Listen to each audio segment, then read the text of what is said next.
Hey, señoras y señores, seguimos en este su programa, Los Informantes, y recibo como siempre los viernes y con mucho cariño al doctor Isaías Ramos del Frente Cívico y Social. Así es, Marino, gratísimo de poder estar contigo. ¿Cómo está Constanza? Todos estos viernes, ¿verdad? Y con los amigos televidentes, por supuesto. ¿Cómo está Constanza? Constanza está bien, Constanza es un pueblo muy productivo, quizá uno de los municipios más productivos de nuestro país. Estamos hablando de que aporta casi un 4% del PIB nacional, algo muy importante, y porque además de eso es una economía muy democrática, es de verdaderamente producción, de aporte a la nación, no como otros sectores que se tildan de que tienen aporte de un 11, un 12%, pero realmente no vienen dejando absolutamente nada al país, sino que quizá un sueldo de miseria a los trabajadores y la poca cosas que compran a nuestro país. O sea, que Constanza realmente hace un aporte verdadero a la nación dominicana.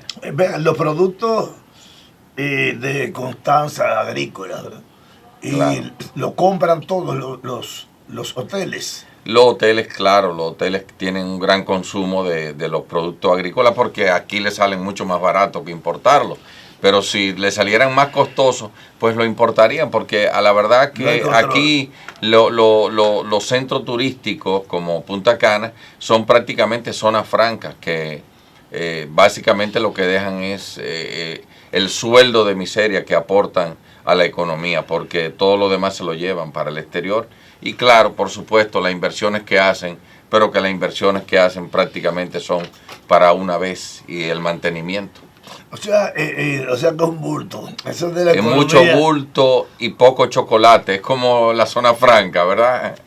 Que te dice que aporta tanto, que hacen tanto de exportación, pero si tú compras esa camisa o la exporta de aquí, que vino ya cortada, quizás de Estados Unidos, y aquí simplemente se le añadió la costura, aquí ya va como que fue completa, como que esa camisa aportó $10 a la economía nacional o a la exportación nacional, cuando quizá lo que aportó fue $1 o $2 o $3 como mucho. Entonces hay mucho bulto en esto de los números, ¿verdad? Que se hablan de la economía, porque no podemos tampoco dudar de que haya un manejo en los términos de números que estén inflando el PIB nacional. Muchas veces se ha utilizado y muchos países han utilizado este mecanismo para endeudarse más de lo que es posible.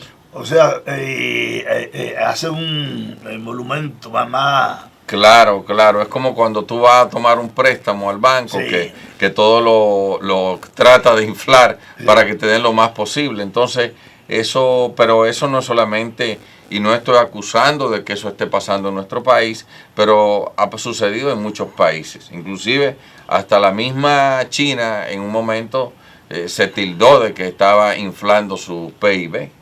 Entonces, tampoco no lo pongo en duda de que aquí esté sucediendo algo similar, porque con los números reales, no es de que aquí en este país tenemos un PIB de per cápita de 11,000 y pico de dólares por dominicano. Si aquí el sueldo básico prácticamente son 30,000 pesos, o sea, que no es una cosa del otro mundo, y estamos hablando de un sector laboral que ni siquiera corresponde a un 70 o 80% de la población. Pero hasta podemos hablar de calidad de vida que aumente cuando hablan de crecimiento de 4, 5%, hasta 6%, que la gente relaja mucho con eso, que dice que en tantos años que hemos estado oyendo del crecimiento anual de la economía, pues ya nosotros vamos por más de un 100%. Vamos, y si hemos tenido el crecimiento anual siempre, nunca déficit, entonces hemos crecido muchísimo. ¿Y por qué no se manifiesta entonces en los barrios, en los pueblos, en el crecimiento, en la producción? Claro, porque se utilizan los números, o sea, de una oficina a otra se cambian los números y se ponen y se acomodan a lo que realmente se quiere, porque, o sea, esta no es una economía que realmente sea de producción, esta es una economía de servicios, y la mayoría de los servicios no son transables, porque aquí los servicios transables son el turismo y algún sector de salud que de turismo, pero básicamente no aportan a la economía como realmente deberían de aportar los productos transables, que son aquellos que realmente tienen mercado internacional, que tú lo puedes colocar en el exterior. Entonces aquí dependemos mucho de lo que es esa economía, de esas remesas, que son las que verdaderamente hacen esos aportes, no solamente en las grandes ciudades, sino más que todo en los pequeños municipios, donde tú ves que la mayoría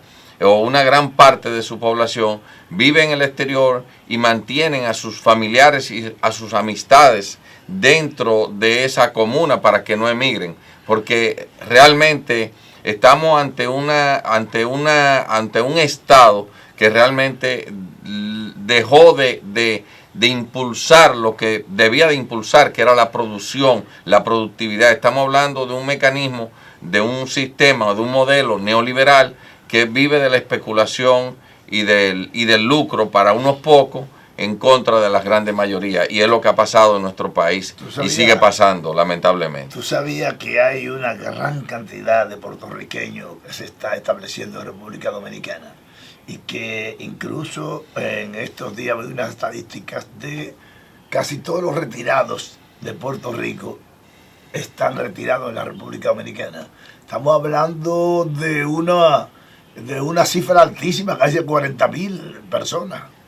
Bueno, pero si te pones a ver, también de este lado va mucha gente a retirarse a Puerto Rico.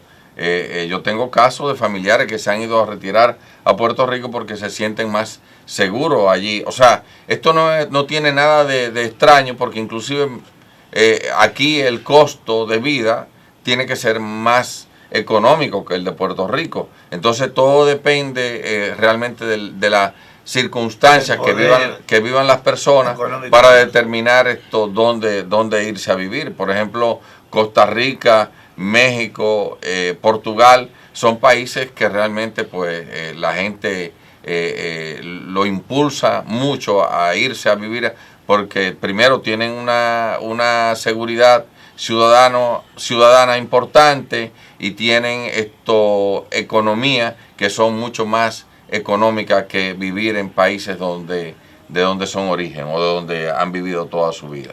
Pero ¿en qué se manifiesta entonces?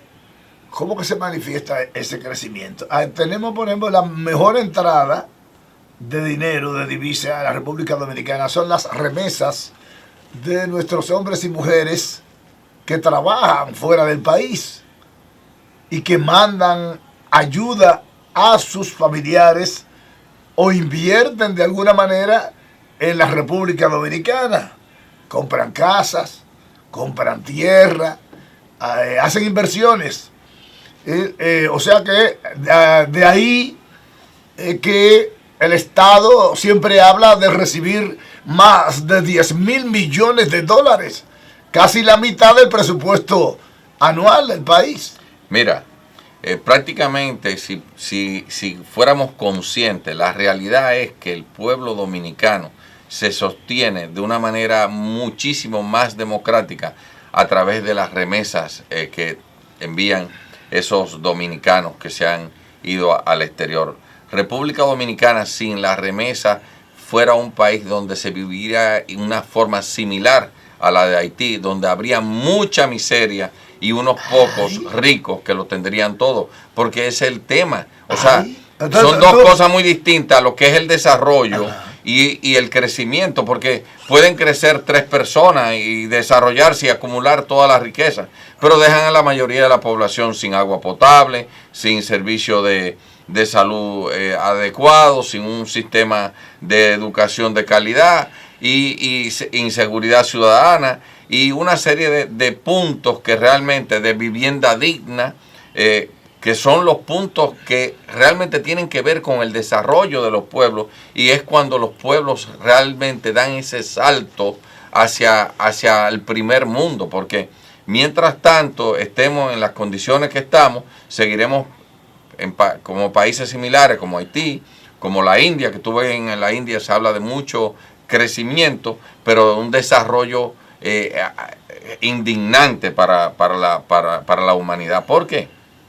Porque el modelo que se han seguido son modelos inhumanos e inmorales. Entonces, por ejemplo, nosotros en nuestro país tenemos una constitución que dice de un Estado social y democrático de derecho, pero aquí lo que se impulsa y lo que se ha logrado establecer de manera ruda es el neoliberalismo, haciendo caso omiso por completo a lo que es nuestra constitución y a la misma visión que dice, por ejemplo, la Ley de Estrategia Nacional de Desarrollo, la 124, que aunque ambas dejan puertas abiertas, ventanas abiertas a que entre un neoliberalismo, realmente sí han logrado prevalecer ante la visión del país que todos los dominicanos queremos vivir, porque nadie quiere vivir en un país donde el más fuerte se come al más débil. Queremos vivir en un país donde la dignidad humana esté por encima de cualquier cosa, y eso es lo que nosotros tenemos que trabajar como dominicanos, de luchar para que en nuestro país se establezca el Estado social democrático de derecho, que es completamente incompatible con el neoliberalismo. Y aquí ahora mismo la reforma que el presidente está llamando a hacer, que realmente son reformas que se debieron de haber hecho entre el 2012, el 2015, el 2016, y ahora es que se pretende tomar el pulso. Lo que quiere más que todo no es establecer y trabajar por la visión del país que habla la Estrategia Nacional de Desarrollo, ni mucho menos la Constitución nuestra, que también habla de ese Estado social y democrático de derecho, sino que más bien lo que pretende es profundizar ese esquema, ese modelo inhumano que se llama neoliberalismo. Bueno, dice que Estados Unidos nos tiene agarrado por el pichirrí, precisamente por las remesas, porque si se produjera algún inconveniente, ¿verdad?, para que ese dinero entrara a la República Dominicana, pues nos veríamos en una situación muy maltrecha, muy difícil, ¿verdad? Entonces, es una dependencia directa. Y cuidado si parte de eso es el bloqueo que hay en la producción nacional. Cuidado si parte de eso es el boicot que se le hace a los campesinos para que siembren. Pero además sacando hasta de circulación algunas siembras masivas importantes de la República Dominicana, como el maíz, el mismo arroz, las habichuelas, los granos, es decir, el aceite de maní, otro rubro. Esa fue la primera estrategia aquí de meter justamente ese modelo neoliberal a través de la ley 480, la PL 480, sí. Donde realmente quien se benefició fueron unos grupos económicos que aprovecharon esos créditos y terminaron con lo que es la producción de maní, de las grasas y de las proteínas. Los precursores de la proteína, del maíz, del sorgo, aquí prácticamente se eliminó eso. Igualmente se eliminó lo que eran los procesos para el conseguir ese aceite tan bueno que era el que se usaba aquí. Básicamente recuerda el aceite de maní, donde había una gran producción de maní tanto en el sur como en el norte del país. Y realmente pues tú miras y lo que han ido es desmontando lo que es la producción nacional para depender del mercado internacional, cuando todos los países del mundo y países desarrollados, lo único que son, vamos a estar claros, como dicen, ñoños, es con la soberanía energética y la soberanía alimentaria. Esas son dos cosas que son innegociables en cualquier país, y más en estos tiempos donde estamos viviendo en un mundo tan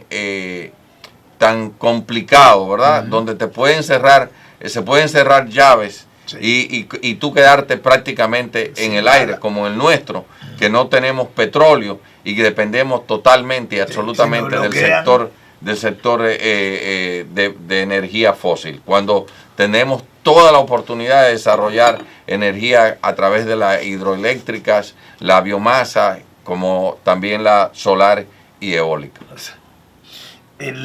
Hay muchas formas de cómo manejarnos, y entonces ahí se crea el de casta, se crea los acuerdos que la mayoría de ellos ninguno nos beneficiamos, porque lo que se beneficia son algunas empresas.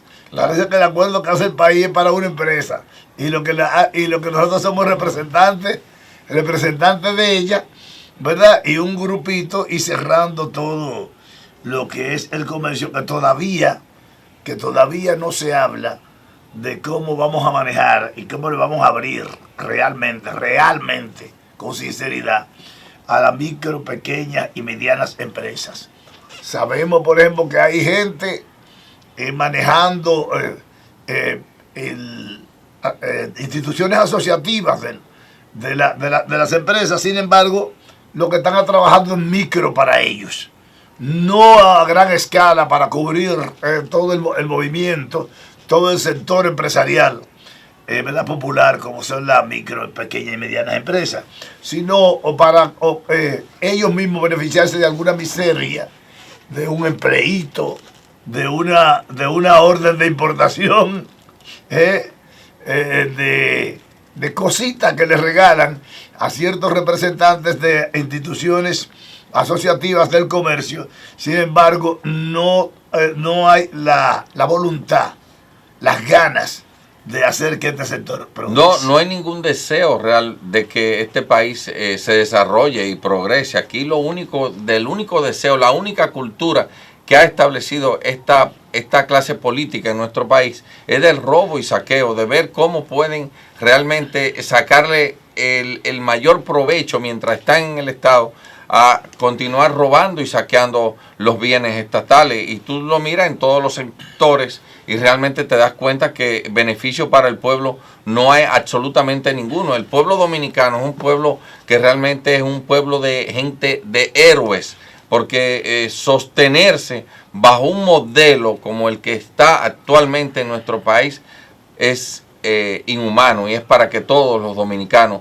vivieran en la total miseria. Y eso de que tú hablas de la micro y pequeña y mediana empresa, prácticamente aquí van a desaparecer la mayoría de ellas a partir del 2026, porque solamente con la ley de facturación electrónica es suficiente para que una pequeña empresa no se pueda sostener, porque los costos que conlleva una pequeña empresa en nuestro país, que tiene que tener una planta eléctrica, que tiene que tener una cisterna, que tiene que tener una seguridad privada, que tenemos un sistema de seguridad social que realmente es frustratorio para el hombre trabajador, porque es también un esquema de esquirlar al que sale a trabajar de sol a sol. Entonces, hasta que no cambiemos este modelo y lo establezcamos como manda nuestra Constitución y como es la visión de la propia Estrategia Nacional de Desarrollo,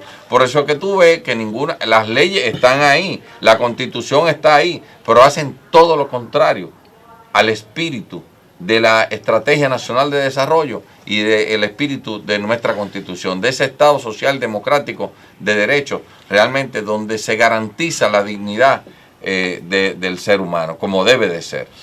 El Código Penal, el Código Penal, que ahora sí lo convirtieron en un código en vez de un código, llenándolo de todo tipo de basura para boicotearlo. Le han metido una serie de cosas ilógicas a los criminales, pero yo no sé por qué el gobierno y los sectores supuestamente serios, honestos del país, no señalan de manera directa a esos criminales. Hay que señalarlos ya. Hay que sacarlo ya desde abajo y presentárselo a la ciudadanía para que le entre a pedrada cuando lo vea. ¿Verdad? Le dé pelliquito, cosas, ¿verdad? Le escupa al frente. ¿Verdad? Claro. Porque ¿cómo usted va a crear un código y convertirlo en un adefesio? Una aspiración como la que tiene el pueblo dominicano para desentar su país. ¿Ve? ¿Cómo usted va y le lleva de que perime el robo al Estado cuando eso no perime nunca? Al contrario, en algunos países es la muerte que merece. Eso es lesa humanidad. Es un crimen de lesa humanidad. Y en Estados Unidos, por ejemplo, le meten 50 años, además de que le bloquean, usted no puede fumarse más nunca un cigarrillo de eso. Sin embargo, aquí todavía el abuso, la soberbia, la prepotencia, ¿verdad?, lo impone, como que no hay hombres ni mujeres en este país. Vamos a seguir hablando del cólico penal, el cólico como lo han convertido esos grupos. Ahí hay diputados, políticos, empresarios, ¿verdad?, que yo no sé, los que han participado en eso son escorias humanas. Seguimos con los informantes.